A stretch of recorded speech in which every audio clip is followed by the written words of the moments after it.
Super Talk 99.7 WTN. It is the Matt Murphy Radio Show. Thank you for being out there. Hold on, I have to call for a moment. My apologies. My apologies. Well, I got to do what I got to do. It's episode 905. Hopefully, we'll get to episode 906 by Monday. We'll get to 7 o'clock one way or the other. We'll get to Jay St. Clair and FriJay coming up in just a couple of minutes as well. But I promised I would get back to David, who was gracious enough to call us.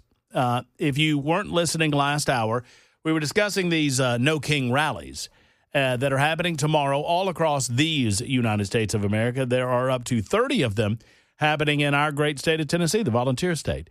David mentioned that he's going to one in Murfreesboro, and we were discussing his frustration with the current administration, and David was good enough to hold on because I'm genuinely interested in this conversation. And you mentioned immigration, and I've asked a couple of my left of center friends these questions, David, but I'm curious what your thoughts are on it. So do you agree that there should be rules to come into America? Yes. Yeah, I do. Okay. I mean, I suppose there is a side of me that's like that, sometimes you'll hear leftists be like, there are no borders. And I mean, I guess I'm not that quite like that, but I think it should be less strict. And okay, that's fair. That's fair. Yeah. And we can talk about, what those rules should or should not be. But my question then is, if you agree with me that there should be some rules, what do you do to the people that break the rules? Right. Yeah. I mean, that's a good question. And it's complex, and I can't answer that question. I'm not really fit for it. But I do believe that there are people who can kind of figure that out. I don't think that there is a simple solution to dealing with this because it is a crisis. I mean, that's what we've been calling it since the 90s when I was a little kid. And I don't know, it just seems like I said before, it looks really bad. And it's not just the way that it's portrayed by the media.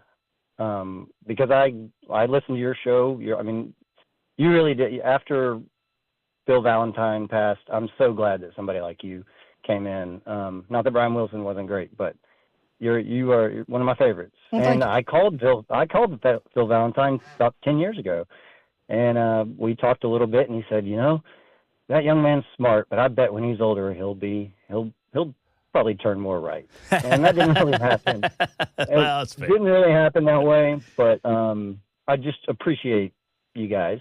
And I do think that there can be a balance of ideas where people like me and you can talk it out, and it's not ripping a Band-Aid off. And I think that going around and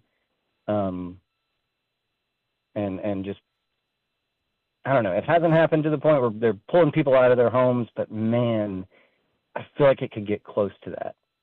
And what do you do about the children if you deport their parents?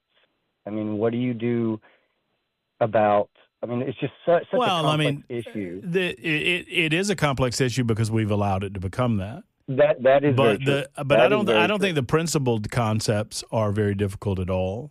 That in order for a nation to remain sovereign, that nation has to have borders. And in order for those borders to matter, you have to have rules how people get in, either temporarily or permanently. And every civilized nation in the world has some sort of structure on how you cross their borders. And if you have a structure and you have rules about how one is to cross the border and how one is to get here legally, then we have to have some level of punishment on those that don't do it legally. And I understand that's where the big disagreements come from. I don't think most liberals think that there should be no borders. I don't think most liberals agree with Beto O'Rourke that, we're going to tear down, we're not going to have borders. I think most liberals recognize that that's silly. and you're that correct about that. but then the question becomes, what do you do with the people that are already here? What do you do with those that have ingrained themselves in the fabric of the United States of America? And how far do you go back in terms of how long they've been here before we change the policies or the rules based on the fact that we didn't do anything about them for so long? Well, I think you just answered the question there. I mean, the ways that you phrased it was that they've ingrained themselves into the fabric of America. I suppose that, yeah, there are some that don't speak English anymore, or maybe make different smelling food, or even, have a different flag outside their house or whatever. But God, this is going to sound cheesy even to me, but they're still Americans for in a lot of ways. No, they're not. They can David, if it makes you feel, but David, if it makes you feel better to say that, that's fine.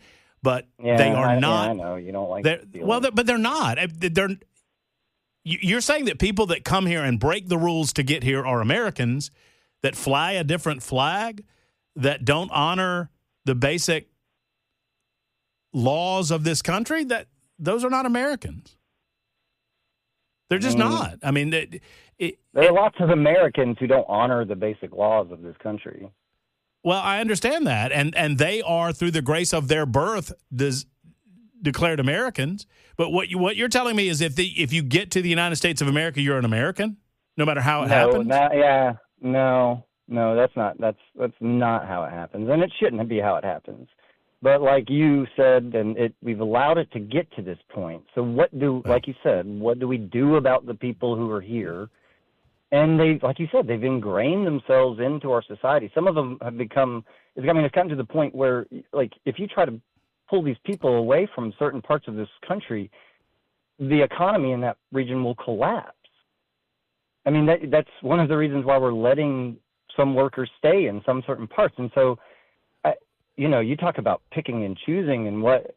Well, I've got to get my solution would be more on the emotional side. Well, but I think that going about it in this. I'm sorry to interrupt you. I want to continue. I want to continue these conversations. I've got to get to FriJay. Jay St. Clair's on the line. You got it. But listen. I want you to call me back. I mean it when I say that I want to talk to people on the political left about these types of things. I appreciate you holding over, and I appreciate Jay St. Clair's patience as we welcome him in. It is FriJay, and I love FriJay. Not just because it comes on Friday, because he is my best friend. He is a legal mind par excellence. He is a good Tennessee man. He's a fine golfer, and he's my gambling buddy. He's Jay St. Clair, and I appreciate him holding while we talk to David the Liberal. Thank you, Jay, for holding. And, Jay, I've got a question for you. Yes, sir. How are you doing? If I were any better, Matt, I would be Denny Hamlin. Oh, boy. You talk about a guy that just walked into the right place at the right time. And if this comes down to Hamlin versus Logano, which I think right now the odds are pretty good of that. It's good. But I have totally flopped on Hamlin. I'm totally flopped on. I'm all in on Denny. Are you all in on him? All in. Yep. Boy, oh boy! If you made me, making me pick. That's like making me pick between Alabama and Florida.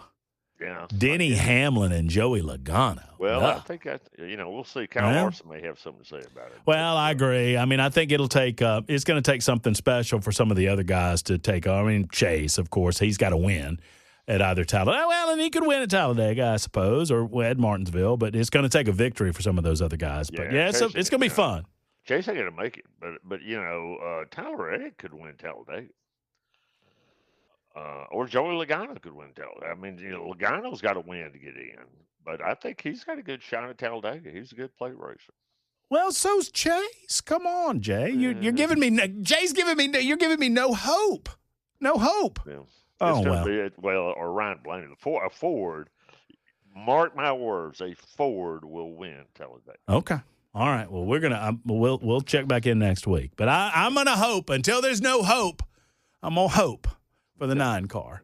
And then I'm going to have a little hope for the 5 car. And I'm going to hope that the 22 runs into the 11, and it still won't matter because anyway, I can hope. The 11's in. I he's in. know. Well, I know it. Jay, I tell you, I'm curious your thoughts on this John Bolton deal. And Jay and I have not talked about this. I mentioned to him that I might ask him the question, but it feels to me like this one's even different than the James Comey. It's different than some of these other cases because Bolton, at least if what we hear the prosecutors saying is true and they demonstrated in court, it sounds like he knew what he was doing. What's your take on all of this? Well, I think this, man. All of the so-called legal pundits that you will hear talk about this on TV and radio don't try cases. They'll tell you what they think's most important and the relative strengths of this case versus that case.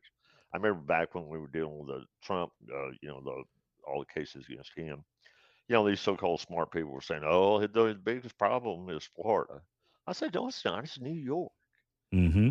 Yeah, and they said, "Oh, no, it's nothing to that case." I said, "No, because here, when somebody calls me and they want to hire me for a case, is Ken? Are you there?" I'm here, Brother Jay. So I got a client call me and say, "Hey, well, I've just been sued. I want to know whether you'll represent me." I first find out if they got any money. and then once we get that worked out, then guess what is the first question I ask them? What do I think is the most important thing I want to know first? Do they have a crayon? That's a good answer. I don't ask them, "Are you guilty?" Oh, okay. That's not my first question. My first question is, who is the judge? Yeah. Who is the judge? There's this great line in True Grit at the end when Rooster Cogburn is shot up looking at Ned Pepper, and he says, "Oh, well, there, are you trying to get a rigged jury?" He said, "No, I'm trying to get a friendly judge." Yeah. And judges have such a big role in the outcome of cases, and juries do too. I mean, Ken, I promise you, Ken, I thought OJ did it. Yeah. Huh. But 12 people on that jury said not guilty. Yep. Weird. And yep. So the Bolton case is in Maryland, and so that's not a red state. Mm-hmm. And the judge assigned to it was appointed by Obama, and he has enjoined several of Trump's big things. Mm-hmm. So he's got a good judge for him, Matt, and he's got a good jury pool. So you notice the one thing I'm not talking about? Any of the facts of the case. Whether he's guilty. I'm telling you, the most important thing is controlling the outcome of cases are the judge and the jury. Well, you told me for years, and folks that have been listening to us in Nashville have heard this time and again, that like the cases against Trump, you would often tell me, "Well, Matt, this is your world, not mine. It's a political deal. It's not a legal deal," right? That's right. That's exactly right. And that's the funny thing about a lot of this stuff is that it is so political. And as you sit here and talk about it, it's like John Bolton has been a leftist Democrat all of his life. But it's funny how Trump can flip the script on these people because he's now John Bolton of the George W. Bush administration. John Bolton, a Republican. Bolton the Trump administration. Of the Trump administration. Right. A war hawk from the Trump administration. And he's now a liberal media darling just because he's, quote unquote, against Trump in this. And it's just an interesting world we're living in. 21st century has not turned out like I thought it would, man. All right, we're going to get to some FriJay questions from the listeners in just a moment. Line them up on the Super Talk text line and line them up on the phone line, 615-737-9986. It's FriJay on Super Talk. Oh, yes, indeed, it is FriJay. Super Talk 99.7 WTN, my favorite hour of the week, and many of yours as well. Get your questions in here. Super Talk 99.7 WTN, 615-737-9986, 615-737-9986. You can also get your questions in via the phone lines, and several of you have done so there. Before I get to questions, I do have one kind of a follow-up on this Bolton thing. Jay, according to what we know about the prosecution's accusations, do you think that there's how do I put this? I'm not going to ask, is he guilty or all that, because I know your answers. I've asked you those questions so many times. I know exactly what you tell me. But what do you make of the prosecution's case, as you understand? I would say this, man. I do not believe they would have brought this case unless they thought they had a really good case.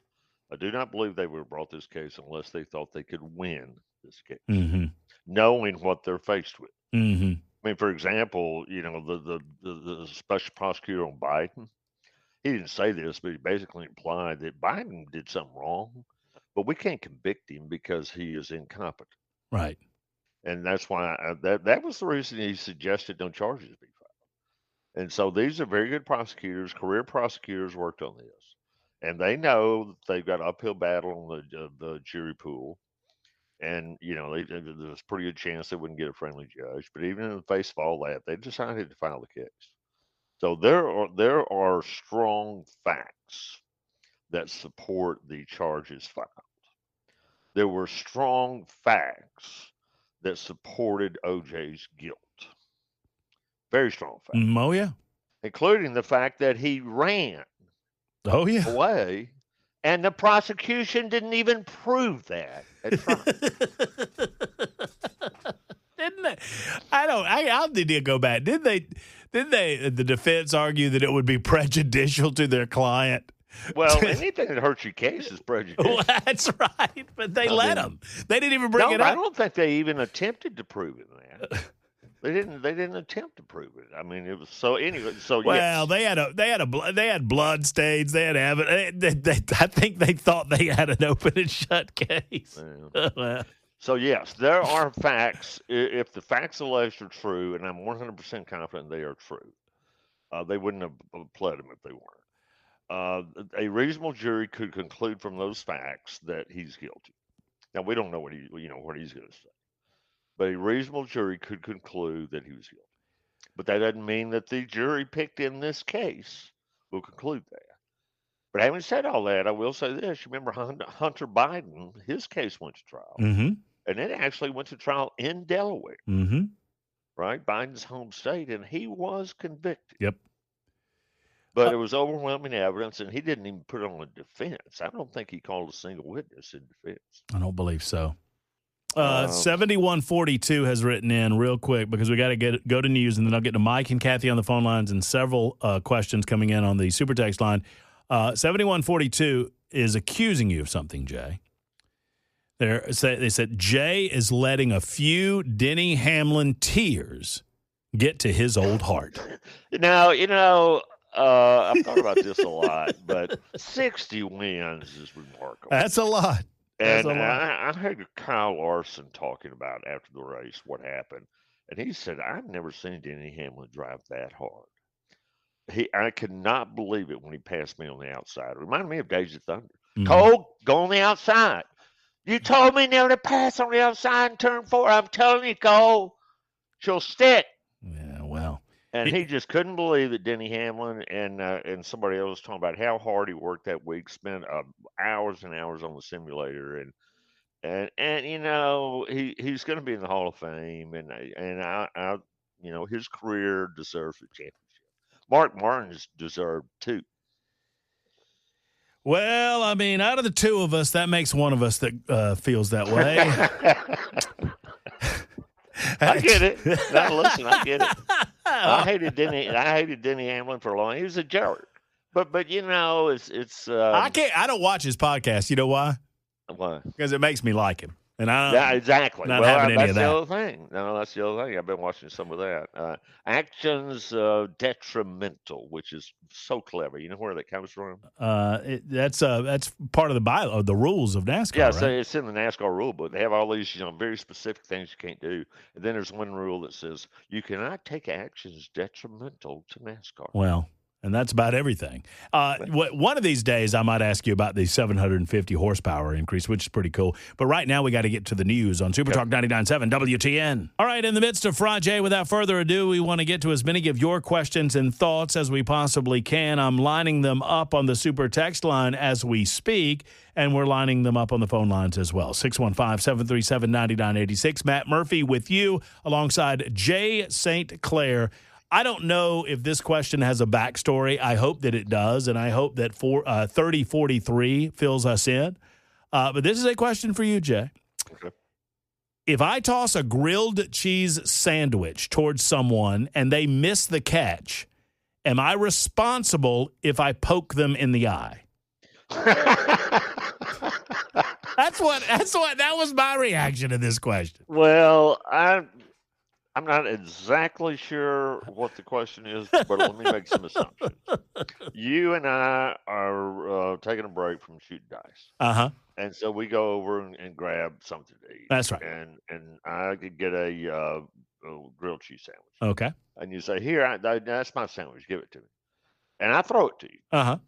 And you miss it. Uh-huh. And I then reach across the table and poke you in the eye. Yes, that's assault. Yeah, that's assault. That is not justified eye poking. Uh-huh. There's justifiable homicide. Uh-huh. I can't imagine any situation where eye poking is justified. Well, if the sandwich hits me in the eye. Yeah, now that's different. Mm-hmm.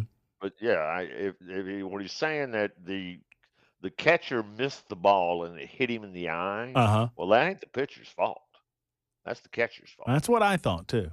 Yep. That's what I thought, too. Okay. All right. That's fair enough. All right. It's Kathy's turn on FriJay. Hey, Kathy. Hey.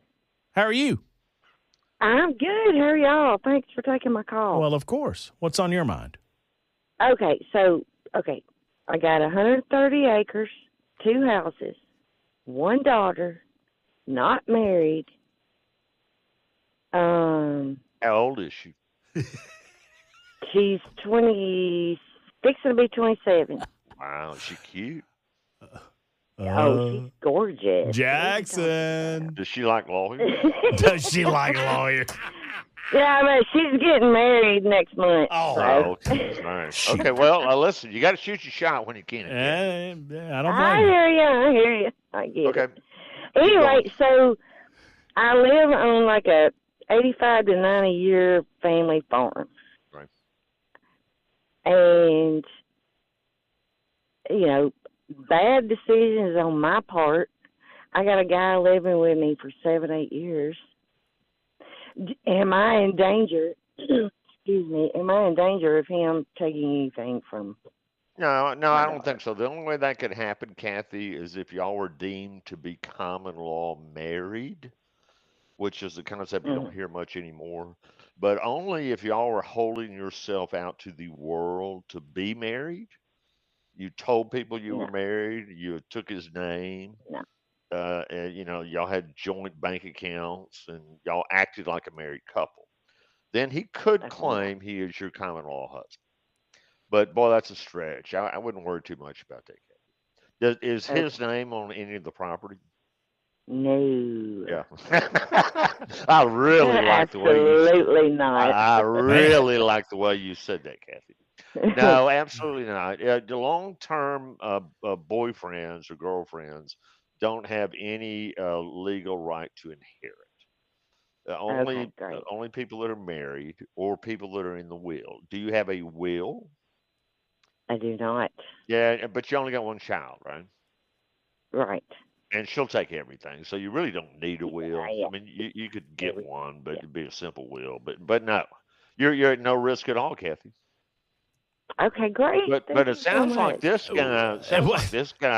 This guy's really. He must not be that good of a guy, right? No, correct. Well, Kathy. Well, so if your daughter's 27, I think I got a pretty good idea of how old you are. Mm-hmm. What do you think about lawyers? I you know what? Hey, Kathy, remember what he said about shooting his shot? Yeah. Well, it's coming your direction now. Well, You said you got my phone number here. You said 135 acres? I got 135. Is it bottom acres. land? Is it bottom land? It's up and down. It's it's all that. I rented out for what you call it? Oh my God. Hey, what like hunting rights? Cow hunt. I do hunting and cows. Hey, Kathy. Kathy, it was delightful to meet you. I hope our paths cross again. Kathy, you need to keep in touch, and you need to give old boy the boot. Sounds like you're ready to do that. Yeah, for sure. Okay, well, but I was just wondering if something happened to me. No, you're fine. Before that happened. No, you're fine. But I tell you what, I mean, you pay $500, have somebody draft a will, just for peace of mind. Just for peace of mind. Yeah, that's a good idea. Kathy, Kathy, call us back on these Fridays now. All right, thank you. Don't be a stranger. All right, we'll see you. There's Kathy. I bet she's got a big old catfish pond on that land. I bet she does too. I mean, 130 acres. She said it's not bottom land, Jay. It goes ups and downs. That's what she said. Okay. Well, there you go. Rolling land. It's Middle Tennessee. That comes from the old Alvin C. York movie, Private York. Nah, I missed it. it. Yeah. You don't know the movie? I don't. Oh, it's a great movie. He's a World War I war hero. He's actually from Crossville, Tennessee, in real life. It's based on a real life character. Was that Gary Cooper? Yes, absolutely. Okay, yeah, okay. And just vaguely. poor as dirt, and so he just wanted to marry this girl, but he didn't have anything. And she said, "Well, you got to get some bottom land. I ain't living up on the mountain." Mike is next in Old Hickory. Mike, I gotta beg of you. You gotta be pithy, Mike. You gotta be cogent and pithy. Well, I am, and I'm glad I finally get to ask Jay a question. All right. I'm glad too. It's called RMDs. And do you know what they are? And I know you know what they are. Required minimum distribution out of tax qualified accounts. I know all about it. Yes. And that was sold back in the 1970s, and it was a great program. Get into IRAs, 401ks, CDs, defer your income. Right. Then they never told you that when you turn 73, which the age you got to is start. now, You got to start pulling it out. You got to start pulling it out, and we tell you how much you can pull out, and you are going to have to pay the top income tax rate, not capital gains, income tax rate. That's right. Yeah, everything you're saying is right. Decades, so what's your question? Mike, what's your question? Mike, do you have a question? Yes. What if I say I'm not going to file that RMD? What can they do to you? What can they do? Have you ever been pay my taxes? Yeah. I will pay my taxes. Let him answer the question you just asked, man. Mike, can you hear me? Yes, I'm here. Have you ever been to prison? Don't start making jokes. I don't think he was making a joke. I mean, the law is the law. What you're saying is the law. Well, I'm going to let Mike listen online because he won't be quiet. Go ahead, Jay. I'm sorry. Yeah, so he's talking about required minimum distributions. When you have money in an IRA or some other tax deferred account, a 401k. Once you reach, I think the current age is 73, you must start pulling money out, and it's a specified amount based on your life expectancy. And if you don't, then the government's going to hit you with taxes on what you should have pulled out, and then you got to pay the taxes. And if you don't pay the taxes, they'll put you in jail for not paying any taxes. Well, that's just the law. Well, and the law is what the law is. Slight couple of folks are offering slight correction, just slight, I think. They're saying Paul Mall. Yeah, well, I didn't want to get off into the weeds, but they are exactly right. Okay. And in the movie, Paul Mall is a suburb of Crossville. Okay. You know I'm from up around. Oh, yeah. I mean, I know you know, but yeah. Well. But no, Paul Mall is exactly right. If I said that, I was afraid you may not be familiar with it. I wouldn't You're probably familiar with Crossville. But in the movie, when he comes back from the war and he pulls up to the train station, I'm sure I'm right about this. The depot is the Paul Mall Depot. It's Huh. not Crossville. It's Paul Mall. So they got it exactly right. And you know the road that my grandmother's house lived on was on. Uh-huh. You've been down that road. I have. You know what the name of that road is? I do not. The Alvin C. York Highway. Oh, wow. Okay. It runs from all the way down in the valley up to Crossville and maybe even Paul Mall. It's Highway 1. Well, it's old Highway 127. Is this the one where he objected? He was a conscientious objector. Okay, yeah. He was a very fundamental Christian guy, and then he met a country preacher, and and he wasn't going to go to the war. He wasn't going to be drafted, and he was a crack shot. Mm-hmm. I mean, a crack shot. And then he's up on the mountain. There's this great scene, sitting with his blue tick hound, and he's got the Bible beside him. And the winds blow the pages over, and it blows it to the verse that says, "Render unto Caesar what is Caesar, Mm-hmm. and render unto God what is God." Mm-hmm. So then he decides, well, it's okay to go to war. Okay. And he goes over and kills a bunch of Germans. I mean, it's just, and it's a true story. Well, I mean, there was an Alvin C. York from Pall Mall, Tennessee, who went to World War I and killed a bunch of Germans and was a hero.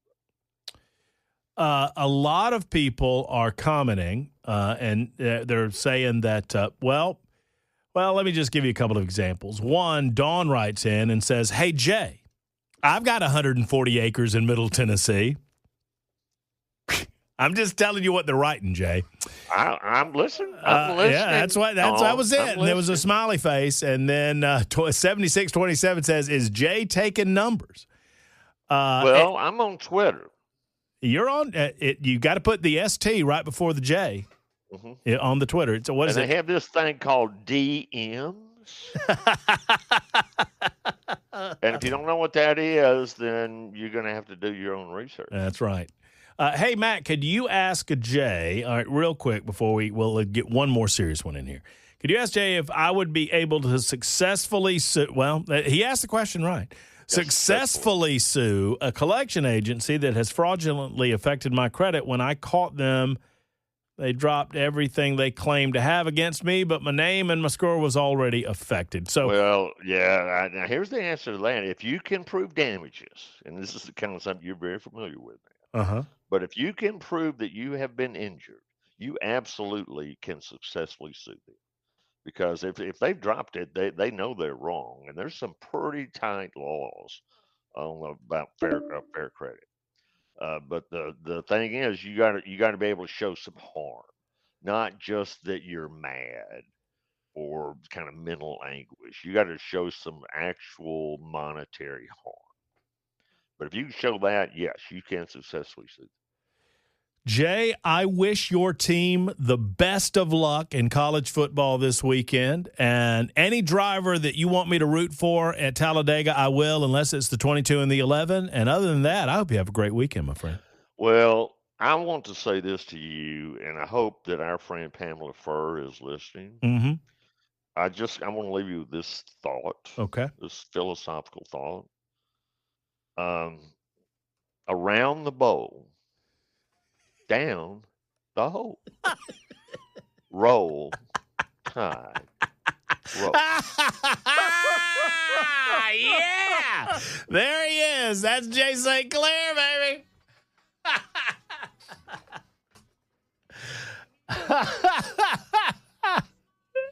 That's good. That does it for FriJay. We've got a lot more to get to. 54 after the hour on Super Talk 99.7 WTN. Stay right there.